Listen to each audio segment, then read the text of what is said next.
नमस्कार बच्चों।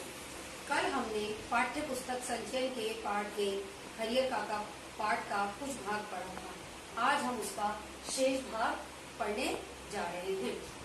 कल हमने देखा था कि हरियर काका को ये बात अच्छे से समझ आ गई थी कि उसकी जो टहल सेवा हो रही है या महंत जी जो उसे सब कुछ सीख दे रहे हैं और भाई जो उसकी सेवा कर रहे हैं वो सब कुछ उनके जमीन पे ही चलते हैं।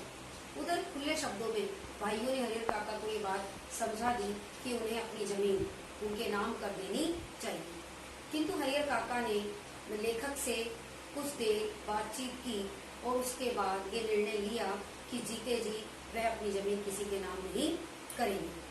वैसे तो हरियर काका अनपढ़ थे, किंतु उन्हें दुनियादारी की बड़ी ही समझ थी, क्योंकि गांव के कुछ ऐसे लोगों को उन्होंने देख लिया था और जिनसे उन्हें अनुभव हो गया था कि जीते जी अपनी जमीन किसी के नाम नहीं करेंगे।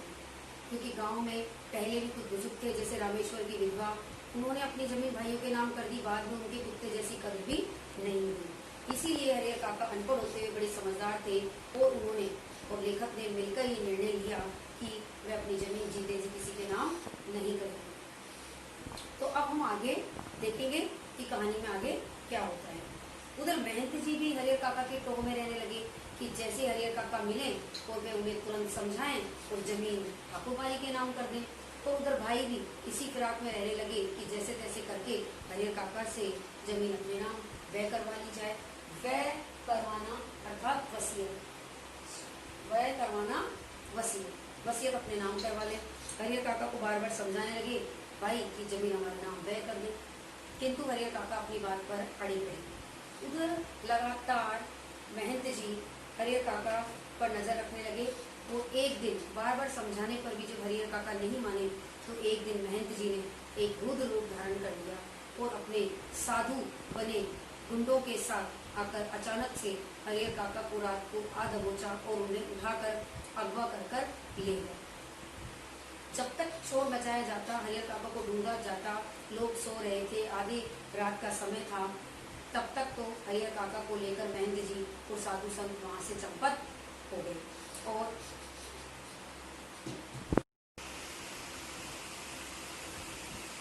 गांव में किसी ने भी ऐसी घटना नहीं देखी थी। आधी रात को पूरा गांव जग गया था और जो शुभचिंतक थे, रिश्तेदार थे, वो सब लोग हरियर काका के घर में इकट्ठे होने लगे थे। वो पूरी भीड़ उनके दालान में जम गई थी। वहीं आस पड़ोस के लोग छतों पर थे और देख रहे थे कि हरियर काका को क्या हुआ, हरियर काका को कौन अगवा करके ले गया। इस तरह की बातें पूरे गांव में होने लगी थी। हरियर काका के भाई लोगों के साथ उन्हें ढूंढने निकले। उन्हें लगा कि ये महंत का ही काम है। वे मैं दल बल के साथ यानी पूरी ताकत के साथ लोगों के साथ ठाकुरबाड़ी जा पहुंचे। वहां बिल्कुल खामोशी थी और बिल्कुल शांति नजर आ रही थी। रोज की भांति ठाकुरबाड़ी का मुख्य फाटक बंद था। वहां का वातावरण बिल्कुल शांत था, सन्नाटा पसरा हुआ था। उन्हें लगा कि ये काम महंत का नहीं, बाहर के डाकुओं का है। तो हरजाने की मोटी रकम और फिरौती की रकम लेकर ही हरियर काका को छोड़ेंगे। खोज में निकले लोग किसी दूसरी दिशा में प्रस्थान करने के लिए तैयार हुए। ठाकुरबाड़ी के अंदर से बातचीत करने की कुछ आवाजें, किंतु धीमी आवाजें सुनाई पड़ी। सबके कान खड़े हुए क्योंकि उन्हें लगा कि जरूर अब तो ठाकुरबाड़ी के अंदर ही हरियर काका बंद है। उन्हें यकीन हो गया कि हरियर काका इसी में है, पर अब क्या सोचना। वे ठाकुरबाड़ी का फाटक जोर जोर से पीटने लगे, किंतु अंदर से कोई उत्तर नहीं आ रहा था। ठाकुरबाड़ी की छत से रोड़े और पत्थर ऊपर से गिरने लगे और भीड़ जो लोग हरियर काका के भाइयों के साथ आए थे वो लोग बेतर हो गए और देखा कि वहां केवल तीनों भाई ही रह गए थे। यहाँ तक कि ठाकुरबाड़ी के अंदर से गोली की फायरिंग हुई और बंदूकों से गोली चलाई गई। ये देखकर हरियर के भाई वहां से भाग खड़े हुए और तुरंत जाकर पुलिस मैं दल बल के साथ जा पुलिस को बुला गया। सुबह करीबन 4 बजे के करीब पुलिस अपने 8 सिपाहियों के साथ ठाकुरबाड़ी आ पहुंची और ठाकुरबाड़ी को उन्होंने घेर लिया। बार बार ठाकुरबाड़ी का दरवाजा पीटने पर भी वहां से कोई आवाज नहीं आ रही थी और कोई साधु फाटक के खोलने के लिए। हरियर काका के भाइयों के पुलिस के पास चले जाने के बाद अंदर साधु संतों और महंत जी ने जबरन जबरन हरिहर काका को मारा पीटा और जबरन उनके अंगूठे के निशान कुछ सादे और लिखे कागजों पर ले लिए और तुरंत वहां से चंपत हो गए। जब सुबह हरिहर काका के भाई पुलिस को लेकर वहां पहुंचे और दरवाजा जबरदस्ती खुलवाया गया तो अंदर से कोई आवाज नहीं आई। सुबह होने में अभी कुछ देर थी, इसलिए पुलिस इंचार्ज रह रहकर ठाकुर बाड़ी का फाटक खोलने के लिए फाटक बजा रहे थे। साधु संतों को आत्मसमर्पण करने के लिए आवाज लगा रहे थे। साथ ही पुलिस वर्ग की ओर से हवाई फायरिंग भी की गई। उधर हरिहर काका के भाइयों का यह मानना था कि जब हम पुलिस को ले जाएंगे अंदर से जरूर फायरिंग होगी और साधु संत रंगे हाथों पकड़े जाएंगे, लेकिन ऐसा कुछ भी नहीं हुआ। लेकिन ठाकुर बाड़ी की ओर से कोई जवाब नहीं आ रहा था। सुबह तड़के यानी जल्दी एक वृद्ध साधु ने ठाकुर बाड़ी का फाटक खोल दिया। उस साधु की उम्र 80 वर्ष से अधिक की होगी। यह लाठी के सहारे कांपते हुए खड़ा था। पुलिस इंचार्ज उस वृद्ध साधु के पास पहुंचकर हरिहर काका तथा ठाकुर बाड़ी के महंत पुजारी और अन्य साधुओं के बारे में पूछने लगे तो उस साधु ने कहा कि उसे कुछ नहीं मालूम। यहाँ तक कि सारी ठाकुर बाड़ी की छानबीन करने के बावजूद भी पुलिस को वहाँ पर कोई सुराग नहीं मिला। पुलिस चाहती तो उस वृद्ध साधु के साथ मारपीट का सहारा भी लेती, किंतु उसकी व्यवस्था को देखकर, व्यवस्था यानी उसकी उम्र को देखते हुए पुलिस को महटिया जाना पड़ा, यानी टाल देना पड़ा। उसकी उम्र को देखकर उसे मारना पीटना पुलिस ने टाल दिया, यानी उसके साथ जोर जबरदस्ती नहीं की। बस उससे पूछ रहे थे कि हरिहर और अंत महंत जी और साधु संत लोग कहाँ हैं, किंतु वृद्ध साधु यही कह रहा था कि मुझे कुछ नहीं मालूम। पुलिस इंचार्ज के नेतृत्व में पुलिस के जवान ठाकुर बाड़ी की तलाशी ले रहे थे। चारों तरफ तलाशी लेने के बावजूद भी कुछ जब नहीं मिला तो जब पुलिस अचानक से जाने लगी तो अंदर से कुछ एक कमरे से अचानक से खटखट की आवाज सुनाई दी। तो पुलिस ने देखा कि उस कमरे पर मोटा सा ताला जड़ा था। पुलिस के पूछने पर कि इसमें क्या है तो साधु ने कहा कि अनाज भरा हुआ है, और जब उसकी चाबी मांगी गई तो वृद्ध साधु ने कहा कि हमारे पास चाबी नहीं है। फिर उस ताले को, जब उस कमरे की चाबी मांगी तो साधु ने मना कर दिया कि कुंजी उसके पास नहीं है। तब पुलिस इंचार्ज ने सिपाही को इशारा किया और कमरे का ताला तोड़ दिया गया। कमरे का ताला तोड़ने पर क्या पाया गया कि वहाँ हरिहर है जिसका मुंह कपड़े से बंधा हुआ है, हाथ पैर बंधे हुए हैं, और वो पैर के सहारे से रेंगता हुआ दरवाजे तक आकर उसने जोर जोर से दरवाजे को पीटा था। तो तभी हम लोग उन तक पहुंचे थे। हरिहर काका की बड़ी ही दुर्दशा की थी। महंत जी ने उन्हें जबरन बांध दिया था, उन्हें मारा पीटा, और इस तरह से हरिहर काका ने अपनी सारे मन की व्यथा बताई कि महंत जी ने उन्हें जबरन मारा पीटा और जबरदस्ती उनके अंगूठे के निशान कुछ सादे और लिखे कागजों पर दे दिए। इस तरह से पुलिस ने महंत जी के खिलाफ FIR दर्ज की और वहीं हरिहर काका को छुड़ाया। इस तरह हरिहर काका ने बताया कि महंत जी ने उनके साथ कितना दुर्व्यवहार किया, उन्हें किस तरह से मारा पीटा और किस तरह से उनकी दुर्दशा की। काका को बंधन मुक्त कराकर भाई अपने घर ले गए, उन्हें सार संभाल किया, उनकी देखभाल की, और उसके बाद उन पर ये दबाव बनाने लगे कि अब उन्हें जमीन भाइयों के नाम कर देनी चाहिए। अब हरिहर काका पुणे अपने भाइयों के परिवार के साथ रहने लगे। इस बार उन्हें दालान में नहीं बल्कि घर के अंदर जैसे कोई बहुमूल्य वस्तु संजो के रखी जाती है उस तरह से उन्हें रखा गया।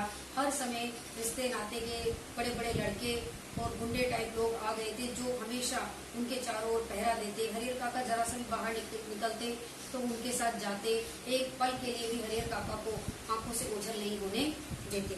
इस तरह से उनकी देखभाल होने लगी। इधर ठाकुर बाड़ी का दृश्य भी बदल गया।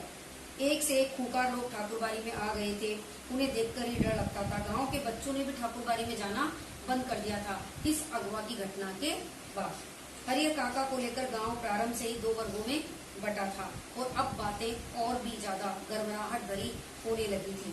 इस नई घटना को लेकर दोनों तरफ से प्रतिक्रियाएं व्यक्त हो रही थी। एक समूह कह रहा था कि हरिहर को अपनी जमीन महंत जी के नाम, ठाकुर बाड़ी के नाम कर देनी चाहिए। वहीं दूसरा गुट कह रहा था कि नहीं, भाइयों का खून तो अपना खून होता है, इसलिए जमीन भाइयों को ही मिलनी चाहिए।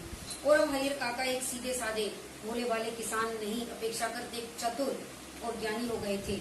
उन्हें ये महसूस होने लगा था कि उनके भाई अचानक उनको जो ये आदर सम्मान और सुरक्षा प्रदान कर रहे हैं उसका कारण सिर्फ और सिर्फ जमीन है।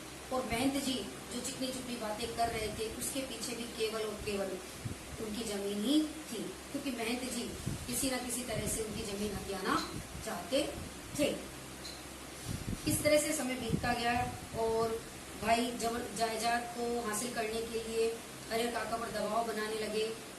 एक दिन तो जब हरिहर काका ने साफ और स्पष्ट शब्दों में कह दिया कि जीते जी वो अपनी जमीन किसी के नाम नहीं लिखेंगे, मर जाऊंगा तो जमीन स्वतः ही तुम्हें मिल जाएगी, साथ तो लेकर नहीं जाऊंगा, किंतु भाइयों पर इस बात का कोई असर नहीं था। इसमें से भाइयों ने उन्हें जबरन एक दिन पकड़ लिया और कहा कि जमीन हमारे नाम कर दो, वरना यही मारकर दफना देंगे और किसी को पता भी नहीं चलेगा। वही महंत जी वाला भयानक रूप आज भाइयों ने भी धारण कर लिया था। ऐसी स्थिति में हरिहर को महंत और अपने भाई अलग नहीं लगे, उसे महंत और अपने भाई एक जैसे ही लगे, दोनों ही लोभी और लालची। किंतु हरिहर काका अब सीधे साधे किसान नहीं थे। उन्होंने तब भी स्पष्ट और साफ कह दिया कि जीते जी अपनी जमीन किसी के नाम नहीं करेंगे, क्योंकि वो ये बात अच्छे से जान गए थे कि जीते जी अपनी जमीन दूसरों के नाम लिखने का मतलब है कि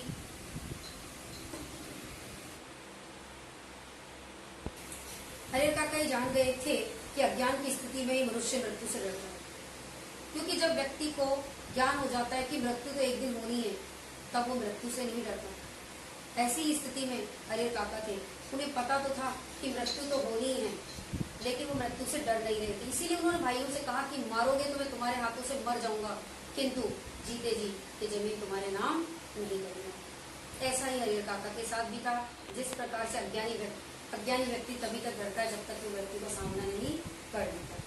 उधर हरिहर काका ने भी वही रूप धारण, हरिहर काका के भाइयों ने भी वही रूप धारण कर लिया। अब वह हरिहर काका को मारने लगे, किंतु हरिहर काका किसी तरह से उनसे छूटकर बाहर दालान की तरफ भागे। तो लोगों ने जोर जोर से चिल्लाने लगे, बचाओ बचाओ। इस तरह से लोगों ने उनकी आवाज को सुन लिया लगे। टोला पड़ोस के सभी लोग वहां आ गए और वो देखने लगे कि हरिहर काका के साथ क्या घटना घटित हो रही है। तब तो फिर गजब ही हुआ, पर भाइयों से ज्यादा जल्दी महंत जी उस दिन पुलिस को बुला लाए और अब ये मामला निजी नहीं रहा बल्कि सार्वजनिक पड़ी थी। भाइयों ने भी उनकी दुर्दशा का कोई सामान नहीं छोड़ा था। उन्हें जबरन मारा पीटा और जबरन उनके अंगूठे के निशान भाइयों ने भी ले लिए थे। यही बात पुलिस को हरिहर काका ने विस्तार पूर्वक बताया। ये इस घटना के बाद हरिहर काका बिल्कुल शांत और एकांत हो गए। अब उन्होंने कुछ भी बोलना बंद कर दिया है। पुलिस की सहायता से उन्हें अलग एक स्थान पे रखवा दिया गया है और अब हरिहर काका किसी भी विषय पर कुछ बोलना पसंद नहीं करते हैं। पुलिस के आने के बाद बंधन मुक्त होने और पुलिस की सुरक्षा पाने के बाद उन्होंने हरिहर काका के जोर से चिल्लाने और दालान की तरफ भागने से टोला पड़ोस के लोग वहां आकर इकट्ठा हो गए और इस तरह से सब लोगों के आने से हरिहर काका के प्राण तो बच गए, किंतु भाइयों ने जितना समय लगाया था उससे भी कम समय में महंत जी पुलिस को बुला लाए और अब मामला निजी नहीं रहा बल्कि सार्वजनिक हो गया था। पुलिस के आने के बाद निजी मामले का तो सवाल ही खत्म, घर तलाशी शुरू हुई। फिर हरिहर काका को उससे भी बदतर बुरी हालत में पाया गया, जिस हालत में ठाकुर बाड़ी से बरामद किया गया था। बंधन मुक्त होने पर पुलिस की सुरक्षा पाने के बाद उन्होंने बताया कि उनके भाइयों ने उनके साथ बहुत ही जुल्म और अत्याचार किया है। जबरन उन्हें मारा पीटा और सादे और कुछ लिखे कागजों पर उनके अंगूठे के निशान ले लिए हैं और उन्हें खूब मारा पीटा है। उनकी बड़ी दुर्गति की है। अगर और थोड़ी देर नहीं आती, पुलिस नहीं आती, तो शायद हरिहर काका को जान से मार देती। हरिहर काका के पीठ, माथे, पांव पर कई जगह जख्म के निशान उभर आए थे। वे बहुत घबराए हुए से लग रहे थे, कांप रहे थे और अचानक गिरकर बेहोश हो गए। मुंह पर पानी छिड़ककर उन्हें होश में लाया गया। भाई और भतीजे तो पुलिस के आते ही चंपत हो गए। पुलिस के पकड़ में रिश्ते के 2 व्यक्ति आए और शेष जितने भी रिश्तेदार थे वो सब वहां से फरार हो गए थे। हरिहर के साथ घटी घटनाओं में ये अब तक की अंतिम घटना थी। इसके बाद हरिहर के साथ ऐसी कोई घटना घटित नहीं हुई। पुलिस की सहायता से हरिहर काका अब अलग रहने लगे थे और पुलिस के कुछ जवानों की सुरक्षा उन्हें मिल रही थी। उनकी सुरक्षा के लिए राइफलधारी पुलिस के 4 जवान मिले थे। हालांकि इसके पीछे भाइयों का ही हाथ था, या यूं कह सकते हैं भाइयों और महंत जी दोनों का ही हाथ था। भाइयों की सिफारिश की गई, भाइयों ने पुलिस को सिफारिश की थी कि हरियर काका को सिपाहियों की सहायता मिले। कहीं ऐसा ना हो कि महंत जी उन्हें फिर अगवा कर लें।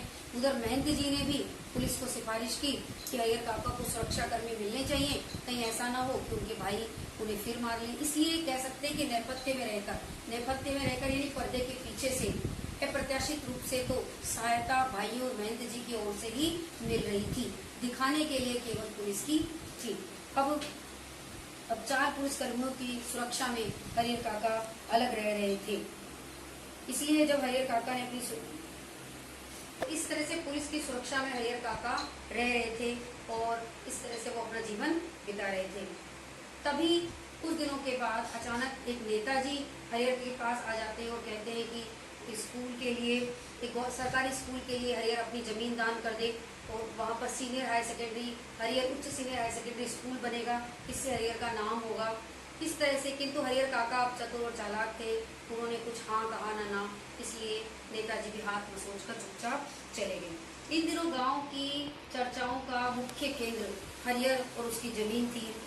आंगन, खेत, खलियान, अलाव सब जगह मात्र एक ही बात होती कि हरियर को अपनी जमीन का क्या करना चाहिए। यदि हरियर अचानक मर जाएंगे तो जमीन को लेकर महंत और हरियर के भाइयों में भयंकर जंग होगी। उधर कोई कह रहा था कि हरियर के भाइयों ने बुटन सिंह डाकू को हायर कर दिया है। बुटन सिंह डाकू हरियर की मृत्यु के बाद आएगा और कुछ पैसे या कुछ हिस्सा लेकर हरियर के भाइयों को जमीन दिलवा देगा। इस तरह की घटनाओं से, इस तरह की बातों से गांव का जो आकाश था वो पूरा आच्छादित था। आच्छादित माने ढका हुआ था, यानी ऐसी ही बातें चारों ओर फैली हुई थी कि अचानक से यदि हरियर की मृत्यु हो जाएगी तो जमीन का क्या होगा। और फिर इस तरह की बातें चारों ओर होने लगी। अब एक चौथी ही खबर आई कि महंत जी ने निर्णय ले लिया है कि हरियर की मृत्यु के बाद देश के कोने कोने से साधु और नागा बाबाओं को बुलाकर यज्ञ हवन करवाया जाएगा। इस तरह की बातें चारों ओर फैलने लगी और हरियर काका वह तो बिल्कुल मौन हो गए थे। जिंदगी से उनका बिल्कुल प्रेम खत्म हो चुका था। वो केवल एक मात्र दिखाने के लिए जीवन जी रहे थे। एक नौकर रख लिया था, वही उन्हें बनाता और खिलाता था। उनके हिस्से की जमीन में जितनी फसल होती थी उससे अगर वे चाहते तो मौज मस्ती से जिंदगी बिता सकते थे, लेकिन वे तो गूंगेपन का शिकार हो गए थे। वे अब कुछ भी नहीं बोलते थे, चारों तरफ केवल सूनी आंखों से निहारते रहते थे। कुछ पूछो तो कोई जवाब नहीं, खुली आंखों से बराबर आकाश को निहारा करते। सारे गांव के लोग उनके बारे में बहुत कुछ कहते सुनते, लेकिन उनके पास अब कहने के लिए कोई बात नहीं थी।